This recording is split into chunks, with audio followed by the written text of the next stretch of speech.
출애굽기 21장 12절부터입니다. 사람을 쳐 죽인 자는 반드시 죽일 것이나 만일 사람이 고의적으로 한 것이 아니라 나 하나님이 사람을 그의 손에 넘긴 것이면 내가 그를 위하여 한 곳을 정하리니 그 사람이 그리로 도망할 것이며 사람이 그 이웃을 고의로 죽였으면 너는 그를 내 제단에서라도 잡아내려 죽일지니라. 자기 아버지나 어머니를 치는 자는 반드시 죽일지니라. 사람을 납치한 자가 그 사람을 팔았든지 자기 소하에 두었든지 그를 반드시 죽일지니라. 자기의 아버지나 어머니를 저주하는 자는 반드시 죽일지니라. 22절입니다. 사람이 서로 싸우다가 임신한 여인을 쳐서 낙태하게 하였으나 다른 해가 없으면 그 남편의 청구대로 반드시 벌금을 내되 재판장의 판결을 따라 낼 것이니라.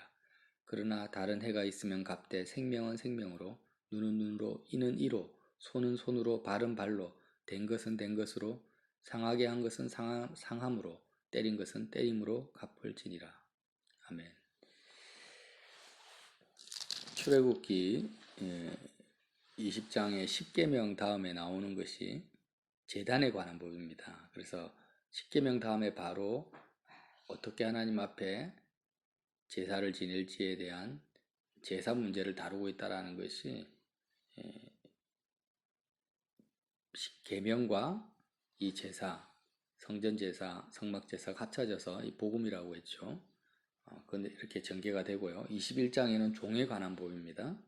그래서 하나님과 우리의 관계가 21장에 나타난 주인을 사랑하는 종의 관계 속으로 관계가 돼야 된다라는 내용인데, 이 역시 알고 보면 복음의 내용이죠. 21장의 주인과 종의 관계의 문제는 이전에 말씀을 나눈 적이 있습니다. 그래서 나누지 않고 한번 참고하시고요. 오늘 읽은 이제 폭행에 관한 법, 또 소유에 관한 법이 21장에 나와 있는데요.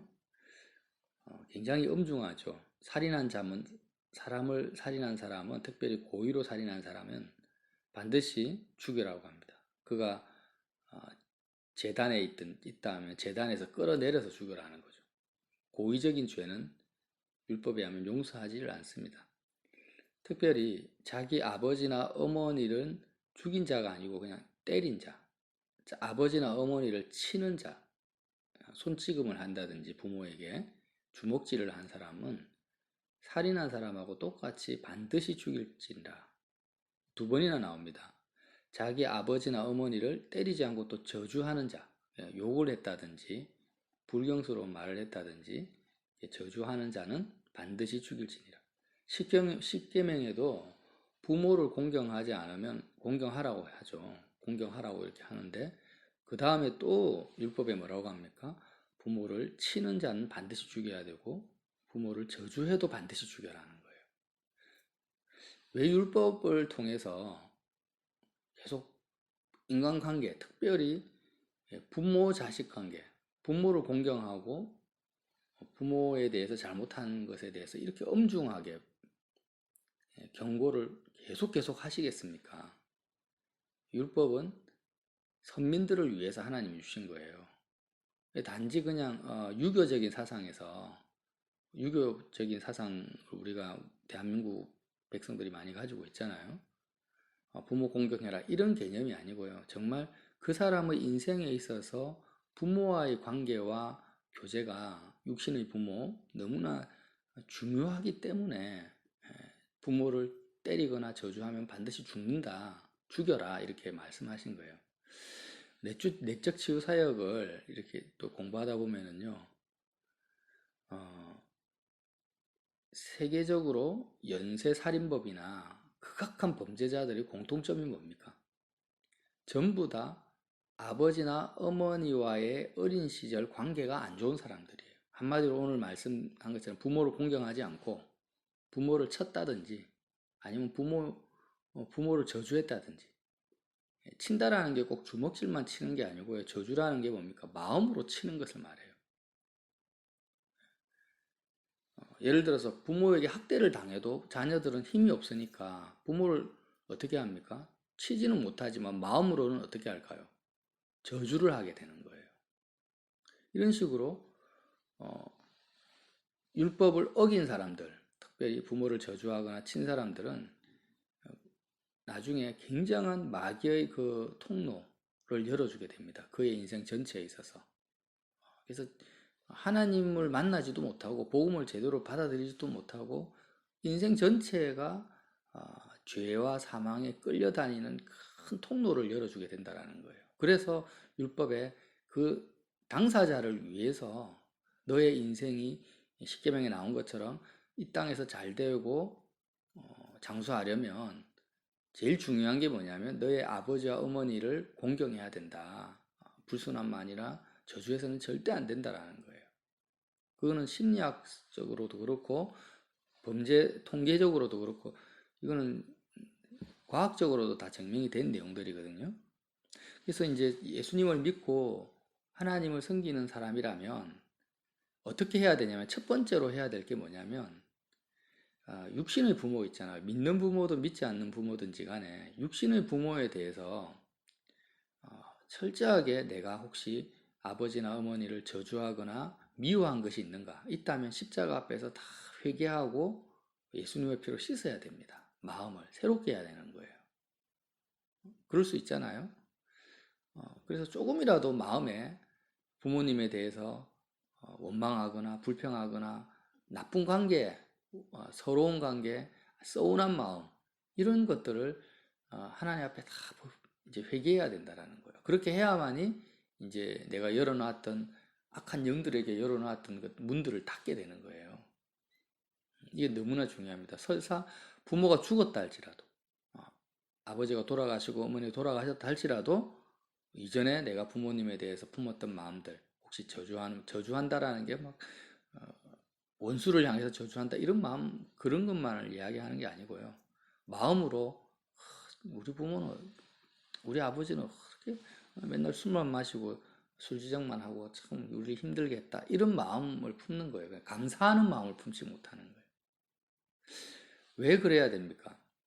하나님이 허락하신 거예요. 하나님의 뜻 가운데서 내 인생을 이 땅에서 출발시킨 하나님의 첫 번째 첫 단추입니다. 첫 출발점이고 내 삶이 진행되고자 하는 하나님의 경륜과 뜻이 내려오는 첫 번째 통로라는 거예요. 부모라는 것이. 육신적으로도 그렇고 환경적으로도 그렇고 유년 시절 전체가 그렇죠. 고아도 마찬가지죠. 부모를 알지 못한지라도 내가 알지 못하는 부모, 나를 버린 그 부모에 대해서 어떻게 해야 됩니까? 축복하고 감사하고 부모의 행위를 잘했다고 하는 것이 아니라 하나님이 허락하셨다라는 거예요.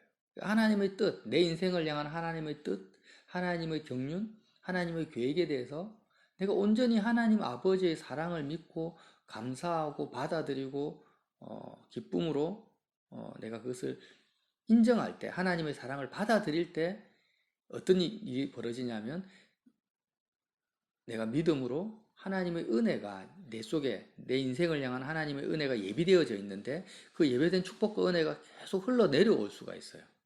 그런데 부모를 저주하거나 원망하거나 거부한다라는 것은 뭐냐면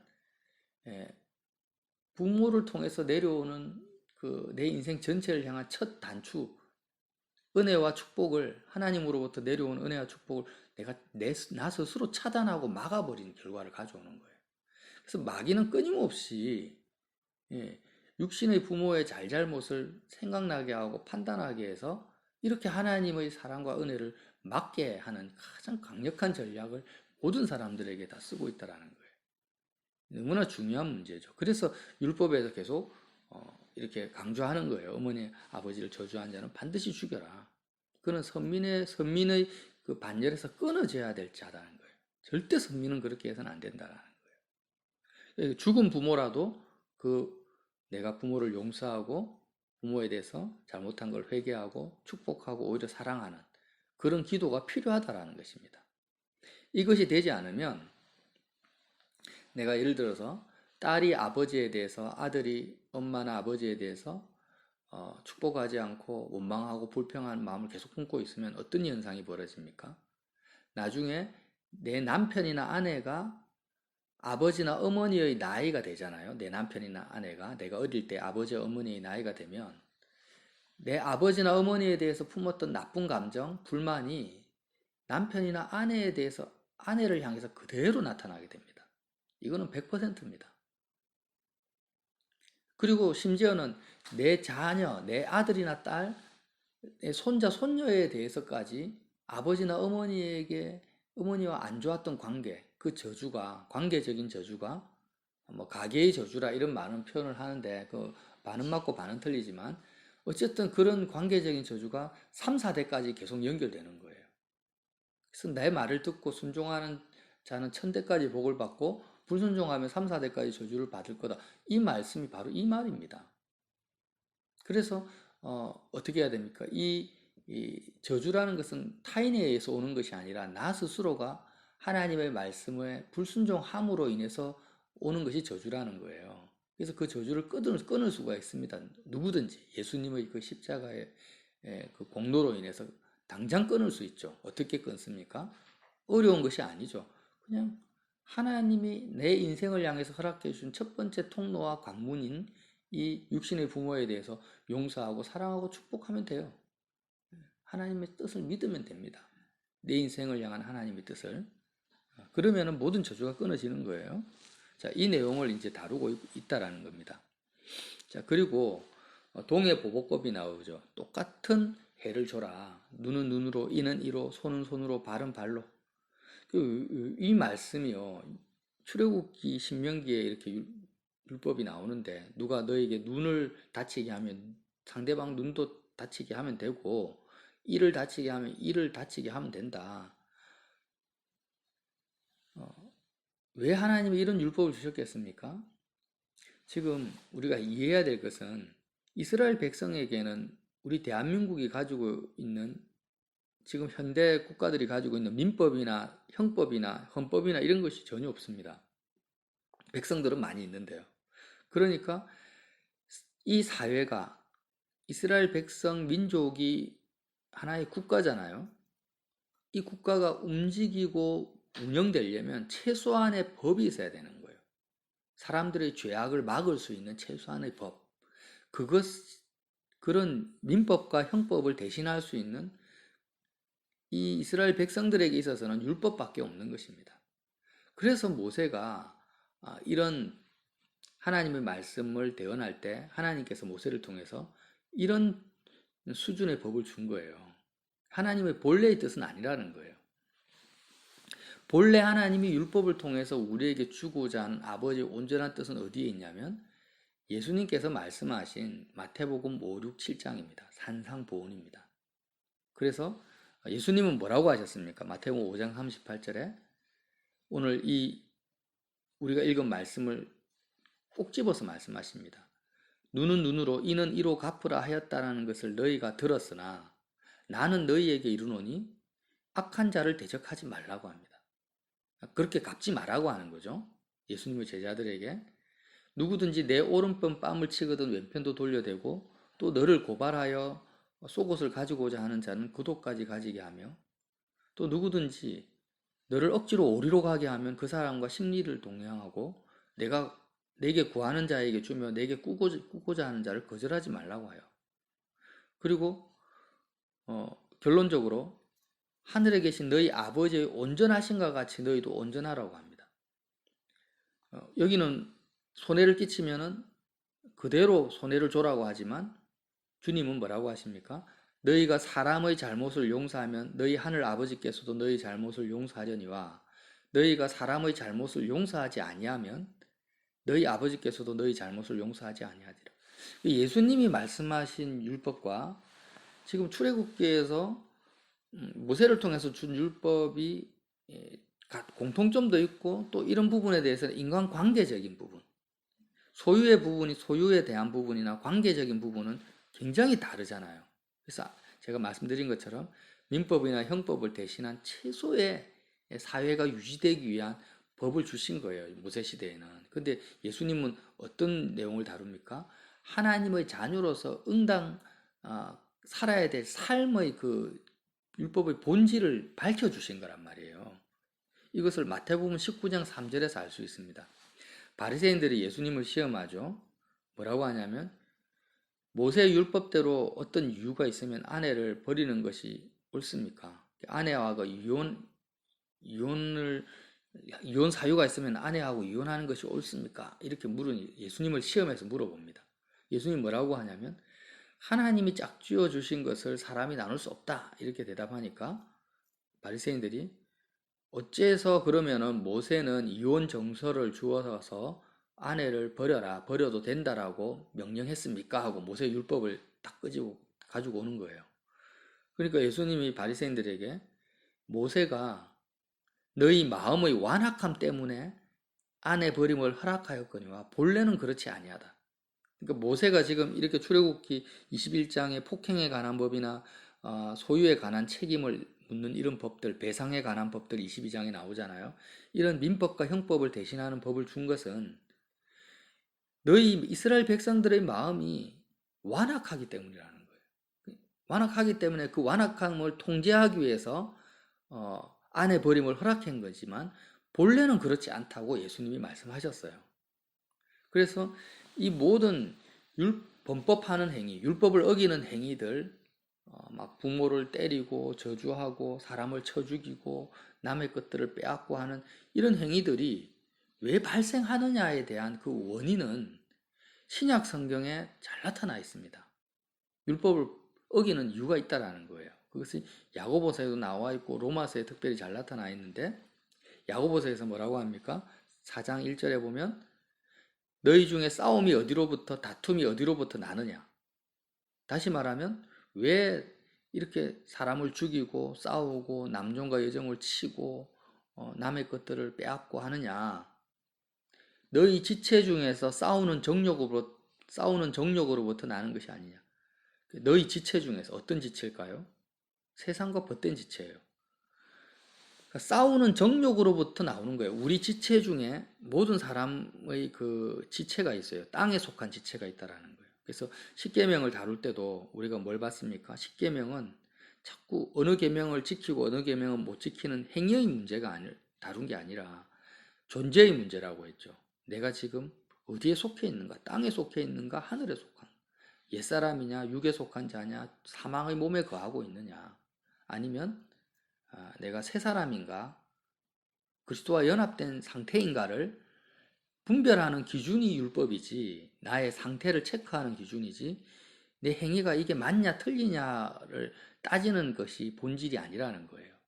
그래서 결국 알고 보니까 율법을 어기는 이유, 우리가 율법을 지키지 못하는 이유를 알고 보니까 다 뭐예요? 우리 지체 중에서 싸우는 정욕으로부터 나온다. 정욕. 수류탄이나 폭탄을 보면은요. 폭탄이 평상시에는 안 터집니다. 안 터지는데 그 폭탄 안에 보면은 내관이라고도 하고 기폭제라는 게 있어요. 조금만 충격을 가하면 폭발하는 아주 민감한 폭약이 있다라는 거예요. 수류탄 같은 경우는 이렇게 핀을 딱 뽑으면은 그 기폭제가 스프링에 의해서 딱 건드리게 되죠. 그럼 수류탄 안에 있는 조그만한 폭탄이 터지면서 내관이 터지면서 그 폭발한 힘에 의해서 큰 폭탄이 또 빵 터지는 거예요. 이런 것처럼 인간의 그 지체, 땅에 있는 지체 중에는 율법을 범하는 하나님의 뜻을 거스리는 내관이 있는 것입니다. 기폭제가 있어요. 사람마다. 땅에 있는 지체 중에 기폭제가 뭐냐? 정욕이라는 것입니다. 정욕. 모든 우리의 마음속에는 정욕이 있습니다. 이미 내재되어 있어요.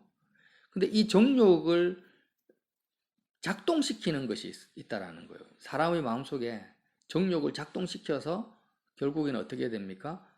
다투게 되고 싸우게 됩니다. 그래서 이 정욕을 작동시켰는데 너희는 욕심을 내어도 얻지 못하고 살인하여 시기하여도 능히 취하지 못함으로 다투고 싸우는도다. 어떻게 싸우면 살인하고 시기하고 율법을 어기고 이런 범법자가 되는 거예요. 너희가 얻지 못하면 구하지 아니하기 때문이요. 구하여도 받지 못하면 정욕으로 쓰려고 잘못 구하기 때문이라.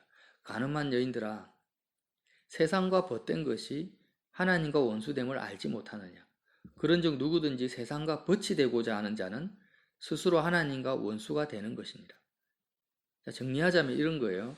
우리가 율법을 어기는 그 이유가 뭐냐면 우리 속에 세상과 벗이 되고자, 벗이라는 것은 친구잖아요. 세상을 가까이 하고 세상과 친구 되는 지체가 있습니다. 이 거듭난 사람의 예는 두 가지죠. 세상과 벗이 되고자 하는, 세상을 내 마음에 품고자 하는 지체, 그걸 뭐 땅에 있는 지체라고도 하고 옛사람이라고도 하고 죄의 몸, 사망의 몸이라고도 합니다. 이게 있고 예수님을 영접했을 때 다시 태어나는 거듭난 사람, 새 사람이라고도 합니다. 선민이라고도 합니다. 하나님의 자녀라고도 합니다. 이 새 사람은 세상과 벗이 되고자 하는 정욕을 가진 사람이 아니라 하나님과 벗이 되고자 하는, 하나님을 가까이 하고자 하는 마음을, 갈망을 가진 사람이 새 사람이라는 거예요. 사람의 존재의 문제라고 했죠. 그래서 선민이라는 그 기준은 이방인과는 달라요. 이방인이라는 것은 세상과 벗이 되고자 하는 지체만 가지고 있는 존재입니다. 세상을 가까이 하고자 하는 마음밖에 없어요. 그걸 정욕이라고 합니다. 이 개념을 이해하는 것이 중요합니다. 정욕이라는 것이 뭐라고요? 세상과 가까이 하고자 하는 욕구입니다. 땅에 있는 지체죠. 그래서 우리는 항상 정욕을 가지고 있어요. 우리가 육신의 몸을 가지고 있기 때문에. 그런데 언제 이 정욕이 발동하냐면은, 정욕이 발동하면은 이제는 율법을 어기게 돼요. 언제 발동합니까? 내가 세상과 가까이 하려고 할 때 정욕이 발동하는 거예요. 기폭제가 빵 터져버려요. 그러면서 여기서 살인, 시기, 음란, 온갖 것들이 다 튀어나오게 됩니다. 우리의 마음속에서, 지체 속에서. 그런데 예수님을 믿고 영접하게 되면 새로운 지체를 받게 됩니다. 땅에 속한 지체가 아니라 하늘에 속한 지체를 받게 되는데, 이 지체의 특징이 뭐냐면 하나님을 가까이 하고자 하는 마음이에요. 근데 이방인들은 이런 마음이 없죠. 눈에 보이지 않는 하나님을 갈망하고 찾고 두드리고 구하고 하나님을 가까이 하고자 하는 마음 자체가 없어요. 왜? 거듭나지 못했기 때문에. 새 사람이 아니기 때문에. 그래서 우리가 새 사람으로 살면, 하나님을 가까이 하게 되면 정욕은 작동하지 않습니다. 왜? 정욕은 세상과 가까이 할 때만 작동하니까. 정욕이 작동하지 않고 뭐가 작동합니까? 생명의 성령의 법이 작동하기 시작하는 거예요. 그래서 저절로 율법을 어기지 아니하고 하나님의 뜻을 행하게 된다라는 거예요. 이것을 어떻게 알 수 있냐면 예수님이 직접 말씀하셨어요. 예수님이 뭐라고 했습니까? 우리를 향해서 친구라고 합니다. 친구.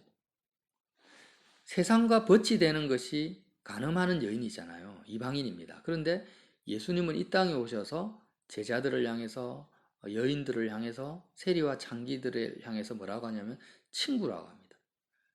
사람들이 예수님을 놀리는데 어떻게 놀립니까? 세리와 창기의 친구라고 놀리는 거예요. 실제로 주님은 친구입니다.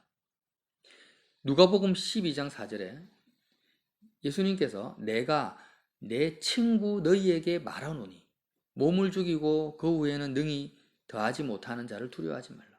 예수님이 우리에게 말씀하세요. 너는 내 친구다. 내 친구 너희에게 말한다. 이 땅에 왜 오셨습니까? 우리와 친구가 되기 위해서. 근데 이 친구는요, 우리가 말하는 그냥 인간적 관계의 친구를 말하는 게 아닙니다. 가까운 사이를, 사전적인 의미도 뭐냐면 가깝게 오래 사귄 사람을 친구라고 하거든요. 가까운 관계. 그러니까 인간적인 관계에서는 부모하고 친구를 비교해보면, 자녀하고 친구를 비교해보면 친구보다 자녀나 남편이 훨씬 가깝죠. 혈육 관계가. 근데 그걸 말하는 게 아니라 그 누구보다도 가까운 관계로서의 친구를 말하는 거예요.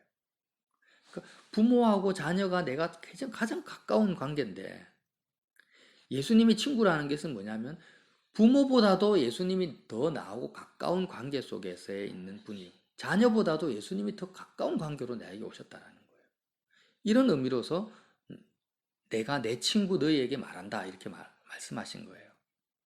그러면서 요한복음 15장에는 예수님 뭐라고 하시면 사람이 친구를 위하여 자기 목숨을 버리면 이보다 더 큰 사랑이 없나니 너희는 내가 명하는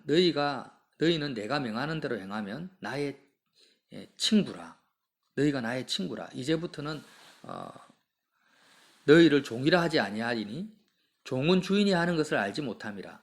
너희를 친구라 하였으니 내가 내 아버지께 들은 것을 다 너희에게 알게 하였습니다. 가장 큰 사랑이 뭐냐면 친구를 위해서 자기 목숨을 버리는 것입니다. 어떤 친구죠? 다시 말하면 나하고 가장 가까운 관계에 있는 그를 위해서 내 목숨을 버리는 것이 가장 큰 사랑이에요. 당연한 거 아닙니까? 당연한 말씀을 하신 거예요. 그래서 주님이 이 땅에 오셔서 나를, 다른 누구도 아니고 이 죄인된 나를 주님과 가장 가까운 관계로 나를 부르신 것입니다. 나를 친구로 부르신 거예요. 놀라운 은혜죠. 나를 친구로 부르시고 가장 큰 사랑을 주님이 나타내 주셨어요. 십자가에서 나를 위해서 죽으신 것입니다. 그래서 내가 인생을 살아가면서 그 어떤 로미오와 줄리엣이니 많은 소설과 드라마, 영화 속에 감동적인 사랑, 놀라운 사랑들이 있잖아요. 근데 그 어떤 사랑보다도 가장 큰 사랑을 누가 경험했습니까? 내가 경험하고 있는 거예요. 나를 친구로 삼으시고 가장 가까운 관계로 삼으시고 나를 위해서 예수님의 그 목숨을 버리신 그 은혜와 사랑을 우리가 지금 받았다라는 거예요. 그리고 주님이 뭐라고 합니까? 너도 나의 친구니까 너도 나를 위해서 너의 목숨을 버리는 가장 큰 사랑을 나타내라는 겁니다. 그 열매를. 그러니까 우리가 주님을 위해서 나의 목숨을 버려야 되는데 그것이 주님을 사랑하는 것이고 하나님을 사랑하는 건데 어떻게 우리의 목숨을 버리면서 사랑할 수 있습니까? 우리의 목숨, 세상과 벗된 땅의 지체를 죽이는 거예요. 그것이 하나님을 사랑하는 거예요. 우리에게는 지금 하나님과 벗이 된, 예수님과 친구가 된 세 사람이 있고, 다시 말하면 예수님을 가장 가까이 하고자 하는 욕망이 있는 거예요. 갈망이 있는 거예요. 이건 은혜입니다. 은혜. 은혜의 기준입니다. 한 사람이 은혜를 많이 받았느냐 적게 받았느냐는 뭐로 알 수 있냐면 그가 지금 무엇을 가까이 하고자 하는 거예요. 뭐가 친밀하냐. 세상이냐 예수님이냐 이걸 보면 되죠. 그 은혜를 많이 받은 사람은 많이 받은 만큼 어찌하든지 간에 하나님을 가까이 하려고 해요. 말씀을 가까이 하려고 하고 예수님을 가까이 하려는 그 욕망이 큰 거예요. 갈망이. 은혜 많이 받았다라는 증거입니다. 근데 별로 관심이 없고 은혜 받았다라고 말을 하고 교회 다닌다고 하지만 세상을 더 가까이 합니다. 예수님 말고 다른 대상. 꼭 세상을 가까이 한다니까 막 술 마시고 막 돈을 사랑하고 이걸 말하는 게 아니고 예수님을 친구 삼지 않고 남편이나 부모나 자식을 친구로 삼는 것을 말하는 거예요. 그러면 은혜를 많이 받은 자가 아닙니다. 저주에 가까운 거죠, 그게. 그래서 율법을 어떻게 우리는 잘 지킬 수 있느냐. 이스라엘 선민들은요, 돌에 새겨진 모세를 통해서 준 돌에 새겨진 십계명, 돌에 새겨진 하나님의 말씀을 가까이 하는 수밖에 없어요. 율법을 가까이 하라는 거예요. 그러면은 율법을 지키게 되죠. 그러나 그렇게 할 수 있는 능력조차도 없습니다. 왜? 땅에 속한 지체니까. 그래서 이제는 예수님을 통해서 우리가 거듭났잖아요. 우리 속에 내가 정말 거듭났다면 하나님의 자녀라면은 세상을 가까이 하고자 하는 옛사람, 땅에 속한 지체만 있는 것이 아니라 거듭난 사람의 마음속에는 반드시 하나님을 가까이 하고자 하는 예수님을 친구로 삼고자 하는 새 사람이 있습니다. 그러니까 어떻게 해야 됩니까? 하나님을 사랑하는 방법, 땅에 속한 지체를 십자가에서 죽이는 거예요.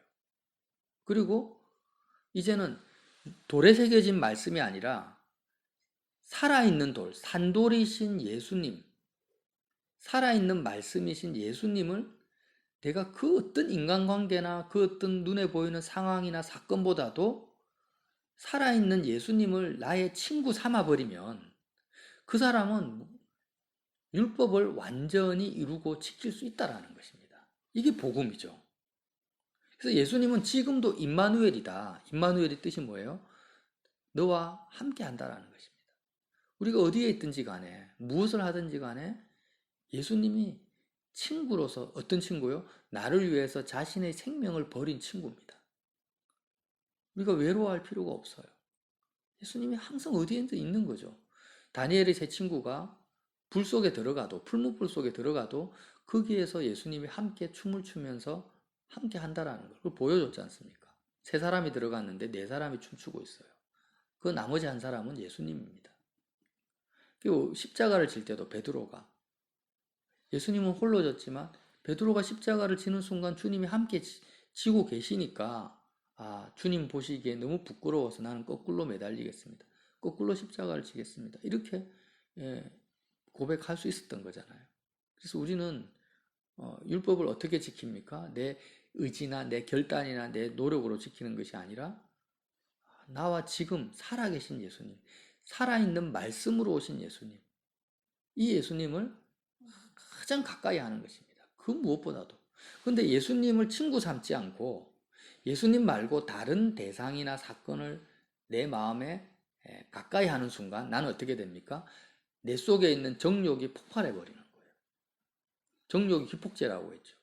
정욕이 작동하면서 온갖 율법을 어기는 범법 행위가 나타나게 된다.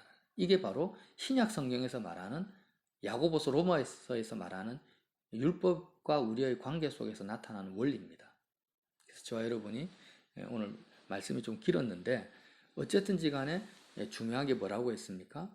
율법은 인간 행위의 문제를 하나하나 했냐 안 했냐를 따지는 게 아니라 너의 존재가 선민들을 향해서, 이방인들을 향해서 준 게 아니에요. 선민들을 향해서 준 말씀이에요. 너희들이 지금 하나님의 택함을 받았고 신약적으로 말하면 예수님이 너와 함께 계시는데 너의 마음의 상태가 무엇을 가까이 하느냐? 세상과 친구냐? 벗이 됐냐? 아니면 예수님을 친구로 삼고 있느냐? 이 상태를 보라는 것입니다. 율법을 어길 때마다. 그럴 때마다 내가 지금 세상과 벗이 됐구나. 세상과 친구 됐구나. 간음한 상태구나. 빨리 돌이켜서 예수님의 이름을 부르고 구원을 누리라는 거죠. 저와 여러분이 이 영적 원리를 깊이 마음에 새기셔서 항상 주님이 주시고자 하는 은혜와 축복 가운데 오늘 하루도 승리하시기를 예수님 이름으로 빌어드립니다.